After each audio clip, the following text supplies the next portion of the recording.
Здравствуйте, дорогие друзья! Меня зовут Ольга Курунова, и я рада вас приветствовать на своем канале. Я сегодня предлагаю вам связать вот такой капор. Капор, который закрывает шею, при этом сверху он еще накидывается вот таким воротником. Вот так он выглядит. Сзади его можно сделать вот эту пипочку чуть поменьше, побольше, на ваше усмотрение. В нем тепло, в нем комфортно, замечательно, удобно. Это изделие связано мною для моей дочери Катерины, но я также, наверное, хочу связать себе такую же модель. Смотрится великолепно, с пуховиком зимой просто замечательно. Если вдруг становится холодно, вот здесь есть шнуровка. Шнуровка заправлена таким образом, что она замечательно затягивает вот эту вот переднюю часть капора, стягивает, если сильно холодно и хочется бороду и лицо, и губы укрыть. Вот ветер, холод, и вы вот так вот можете завязать и шнурочки, в принципе, спрятать обратно внутрь, их будет не видно, и вот так вот ходить. Ну а так в остальное время вот, пожалуйста. Вот таким образом, мне кажется, это очень стильно, очень красиво. Если вы заходите в помещение, капор можно также снять. Он замечательно смотрится и в снятом состоянии. Волосы у вас при этом, ваша прическа, ну, можно сказать, почти не помялась. Вы сняли капор, вы в помещении можете ходить вот так, вам хорошо и комфортно. Сзади он просто вот так висит, а спереди он вот так вот лежит как воротник, и плюс еще один воротник, который у вас на шее. Ну и потом вышли на улицу, снова его можно надеть, вот, пожалуйста, и затянуть так, как вам нужно. Вот этот вот диаметр возле лица можно сделать так, как вам нравится. На это изделие пошло 3 мотка пряжи. Про пряжу, про все остальное я вам скажу позже в видео. Но мне кажется, капор этот просто замечательный. И я думаю, что сейчас это изделие очень актуальное, очень модное, современное, поэтому можем связать и носить с превеликим удовольствием. Хоть сами, хоть своим детям. И мне кажется, под пуховик, под курточку это самое то. Ну а сейчас, если вам это изделие понравилось и вы хотите его связать, давайте пройдем за стол. Я вам покажу аналоги этой пряжи, из которой можно связать данное изделие. Расскажу о нюансах его вязания. Оно вяжется очень легко и просто и приятно. Вяжется он приятно, несмотря на то, что у меня этот капор черного цвета. Если вам понравилось, идемте пройдем, я вам все подробненько расскажу.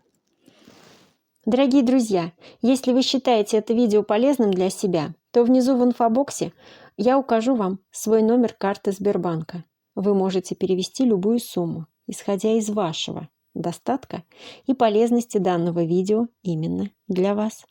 Благодаря этому я продолжу снимать полезные для вас видео и размещать их в свободном доступе.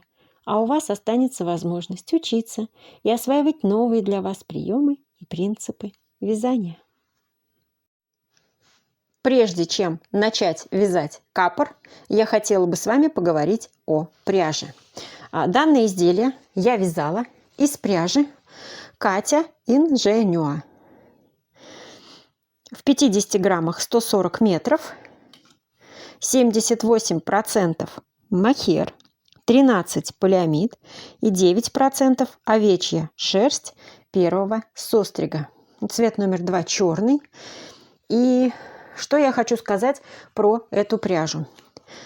Переводится она, кстати, Ingenua, как наивная с испанского языка. Изготовлена она в Испании. Во-первых, эту пряжу я приобретала в магазине пряжа.су. Внизу под видео вы найдете ссылку на сайт и на эту пряжу. А также будет внизу дан вам промокод, дающий право на 5% скидку. У этой пряжи масса достоинств. Ну, во-первых, пряжа не осыпается. Нить у пряжи очень нежная, очень мягкая. Она средне-длинноворсная, скажем. Видно вам, наверное, по капору. Он не сильно очень длинный, такой ворс, но и не короткий. Такой средний по по размерам. Вяжется эта пряжа комфортно, приятно, нить очень пружинистая. И вы знаете, я связала два образца и хочу вам их сейчас здесь тоже продемонстрировать. Когда я выбирала плотность вязания, я вязала на 5 миллиметров образец и на 3 миллиметра образец. В итоге я весь капор связала спицами 3 миллиметра, внутреннюю резинку, которая резинка 1 на 1, спицами 2,75. Но я очень была удивлена, что даже на спицах 5 миллиметров, вот этот образец связан на спицах 5 миллиметров, вы посмотрите, какая пружинистая резинка. То есть пряжа достаточно хорошо на спицах 5 миллиметров, повторюсь, держит резинку. Вот на спицах 3 миллиметра. Очень пружинистая пряжа, хорошо держит резинку. У этой пряжи только один недостаток, если это можно назвать недостатком. Эта пряжа дорогая. Если вы имеете возможность и можете приобрести себе эту пряжу, я вам рекомендую это сделать. Но если у вас нет такой возможности и приобрести ее вы не можете, то специально для вас я подобрала разную по цене пряжу, которая на данный момент также есть в магазине пряжа.су. И внизу под видео вы также найдете ссылки на всю эту пряжу. Итак, первый артикул, который я хочу вам предложить, это пряжа Wool Sea Light Mohair.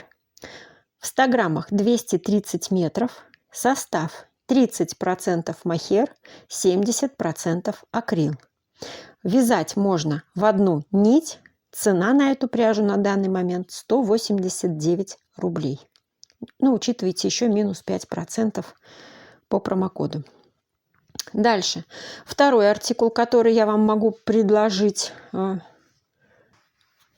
использовать, это пряжа Alize Kid Royal 50. В 50 граммах 500 метров. Состав 62% Kid Mohair, 38% полиамид. Эту нить можно использовать в 3 или в 4 нити. Стоит она 266 рублей 50-граммовый моток. Но учтите, что для некоторых эта пряжа сильно колется. Мне не колется. Некоторые жалуются на колкость. Следующий артикул, который я для вас подобрала, это Lanagata Mohair Royal. В 25 граммах 215 метров. 80% Kid Mohair, 20% полиамид. Вязать можно в 3 нити. Пряжа стоит 290 рублей на сегодняшний момент. Alize Mohair Classic. В 100 граммах 200 метров. 25% мохер, 24% шерсть, 51% акрил. Вязать можно в одну нить. Стоит пряжа 347 рублей за 100-граммовый моток. И еще один артикул. Это Lana Grossa Mohair Nuova. 25 грамм 65 метров. 44% Mohair Super Kid. 44% альпака. 12% полиамид. Вязать можно в одну нить. Стоит 25 грамм 435 рублей. Следующий аналог. Lana Grossa Pelosa. В 50 граммах 210 метров. 55% меринос. 25% мохер.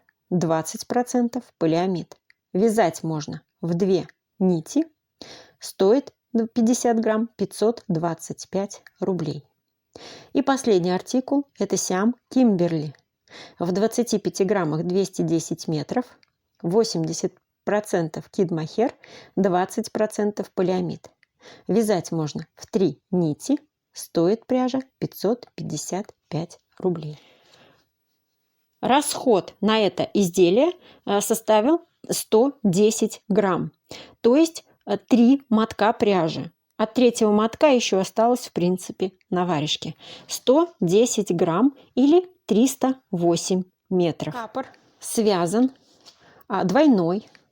Во внутренней части мы видим резинку, воротник, так сказать, связанный резинкой 1 на 1, который плотно прилегает к шее. А верхняя часть капора – это нижняя часть, скажем, внешней части – это резинка 2 на 2 до подбородка, и потом идет сам капор. Ширина резинки 1 на 1, то есть вот этой части воротника, она очень хорошо растягивается. Ширина внутренней части у меня 18 сантиметров. Высота внутренней части капора – это 17 сантиметров. Когда она у вас отвернется вот так пополам, 8,5 сантиметров получается высота воротника. Дальше у нас идет резинка 2 на 2. Ширина, здесь вы видите, она немножечко расширяется, то есть, чтобы ее замерить, нужно нижнюю часть немножечко потянуть. 25 сантиметров ширина верхней части воротника. Резинка 2 на 2. Высота резинки 2 на 2 где-то 13,5 сантиметров. Дальше мы видим, что у нас капор имеет вот такую конструкцию. То есть у него по ширине закрыто 3,5 сантиметра петель. Это в сложенном виде. Я вам половину капора сейчас рассказываю. Потом убавлены петли по лицевой части, и по затылочной части, наоборот, петли прибавлены. Потом капюшон вяжется по прямой. В конце немножечко вот здесь вот происходит загиб. Если вы не хотите такой острый угол, вы можете загиб начать пониже делать, и тогда у вас угол совсем будет скошенным. Это на ваш вкус. Я вам замерю ширину уже вот этого прямого участка. Ширина прямого участка у меня составляет 29-30 сантиметров. Высота вся капора от верхнего края резинки 2 на 2 составляет 29,5 сантиметров. Весь капор связан на спицах 3 миллиметра, кроме участка, который внутренний воротник. То есть вот этот воротник резинкой 1 на 1 я вязала на спицах 2,75. На спице 2,75 я набрала 90 петель и вязала резинкой 1 на 1, повторюсь, на высоту 18 сантиметров. Проверяйте этот момент, чтобы у вас вот в эту резинку вошла ваша голова. То есть, чтобы голова сюда влезла. После того, как я отвязала резинку 1 на 1, прежде чем перейти на резинку 2 на 2, я расширила полотно, и в последнем при переходе с резинки 1 на 1 на резинку 2 на 2 я добавила в последнем ряду 46 петель. У меня было 90 петель, и я добавила 46 петель. И у меня стало 136 петель. Вяжется это все в круговую.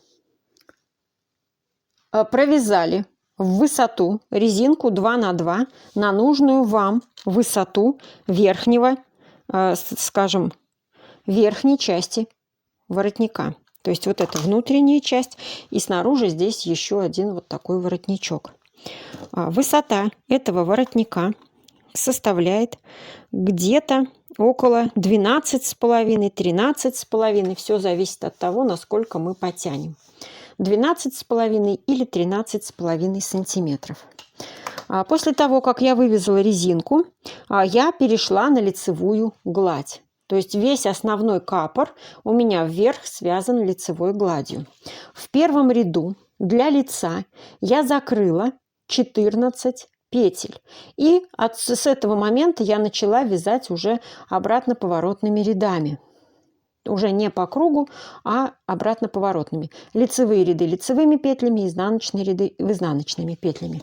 При этом, конечно, симметрично. Я вам показываю одну часть капора, но вы понимаете, что симметричная и вторая часть вяжется также. Возле лица мы делаем убавки через ряд, убавляя таким образом кромочная, 1 лицевая петля, и следующие 2 петли мы провязываем с одной стороны с наклоном влево, а с этой стороны с наклоном,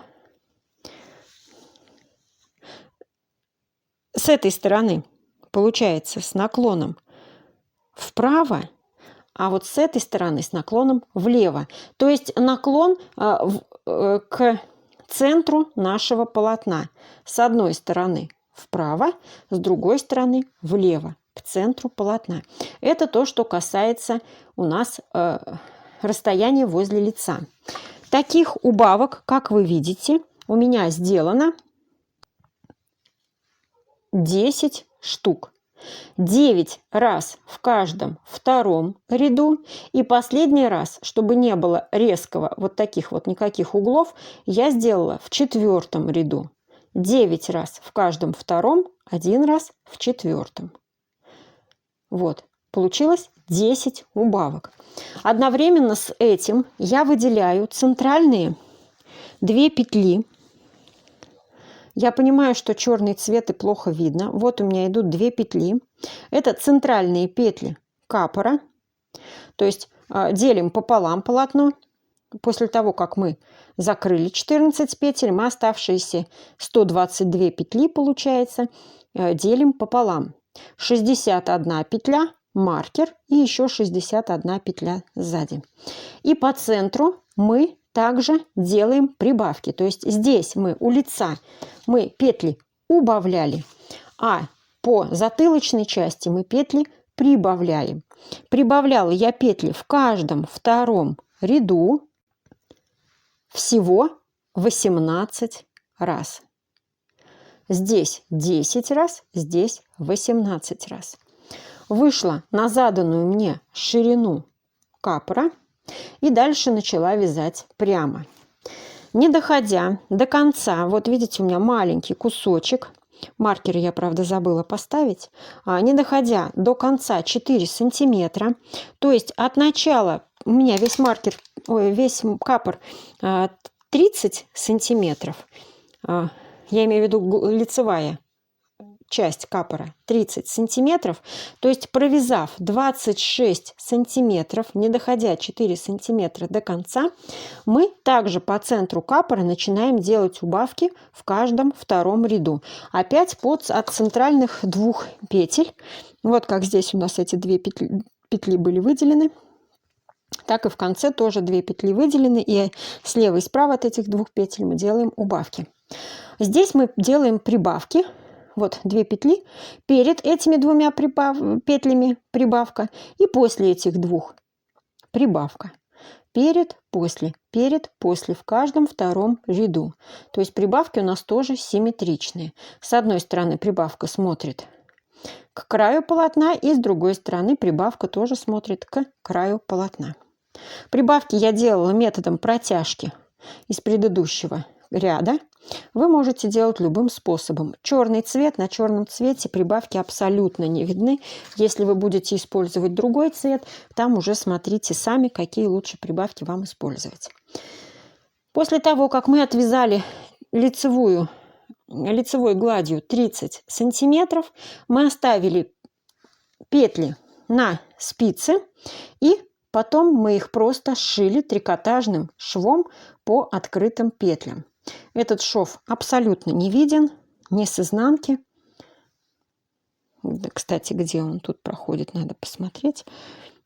Вот где-то вот тут проходит шов. Вот. Его, в принципе, не видно. И с лица его, соответственно, тоже практически не видно. Он эластичный и очень удобный. Я этот шов люблю. Если что, внизу под видео я оставлю вам, как делать трикотажный шов по открытым петлям. У меня есть такое видео. И в принципе все. И весь капор связан. А дальше вы уже сами принимаете решение, обвязывать вам по лицевой стороне капор или нет. В принципе, вы можете, он хорошо загибается.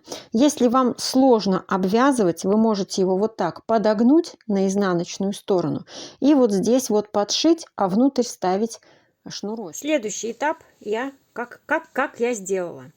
Я хотела сделать здесь по обвязке горловины, по окружности горловины, вернее не горловины, а по окружности лица, я хотела сделать кетлевочный карман. Но это оказалось невероятно сложно. На темном цвете абсолютно не видно было дорожку кетлевочного шва. Поэтому я просто подогнула внутрь и прошила обычными стежками, обычной нитью, обычной швейной нитью. Просто вот загнула капор и с изнаночной стороны вот так вот подшила. И здесь тоже самое. Сейчас я сделаю шнурок, вставлю его внутрь капора, внутрь. Как я делаю шнурок?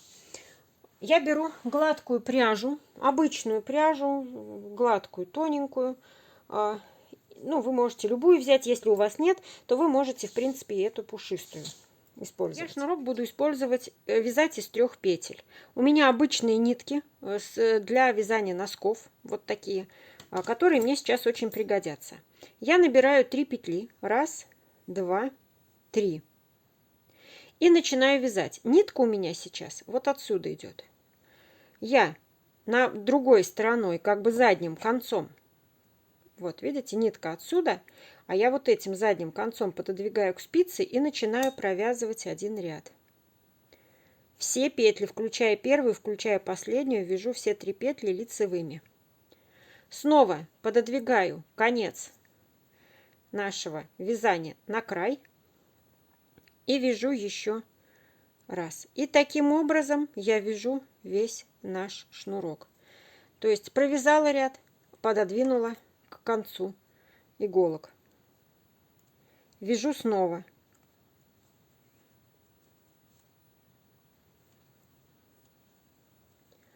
И вот таким образом вяжу нужную мне длину шнурка. Вот, видите, получается вот такой шнурок. Вот. Он со всех сторон получается, он полый шнурок из 3 петель. Вязать его очень легко и быстро. Шнурок у меня связан, в длину он составляет 110 сантиметров. Вот такой получается полый шнурок. Повторюсь, я его вязала из непушистой пряжи. И как его вставить, здесь тоже есть небольшая хитрость. Вот мой капюшон. И если я начну вставлять вот отсюда и пойду вставлять сюда, то какое-то расстояние вот здесь будет некрасивым. Что я делаю? У меня есть такое специальное приспособление для резинки, скажем, для вставляния. Для того, чтобы вставлять резинку, вот такое приспособление вместо булавки. Можете использовать булавку. И смотрите. Шнурок я сейчас ставлю таким образом. То есть вот с этого края я начну вставлять прямо в отверстие, не то, что в отверстие, а между петлями вот так вот раздвину. Начну вставлять вот отсюда шнурок, вставлю его вот так по всей окружности и вытащу, то есть я начала вот здесь, а вытащу я с другого конца. И получится, что у меня вот эта полосочка будет как бы с 2 шнурками. Вот, смотрите. Показываю вам, как я это делаю. То есть вставляю как раз вот в эту, так сказать, кулиску, которую мы с вами прошивали.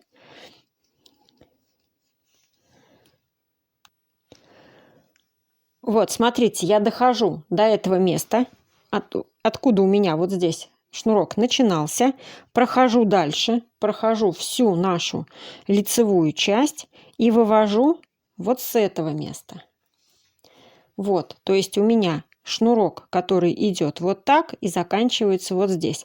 Вот в этом месте у меня получается начало и конец шнурка.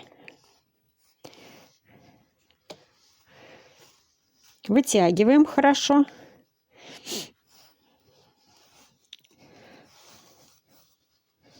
Выравниваем обе части шнурка.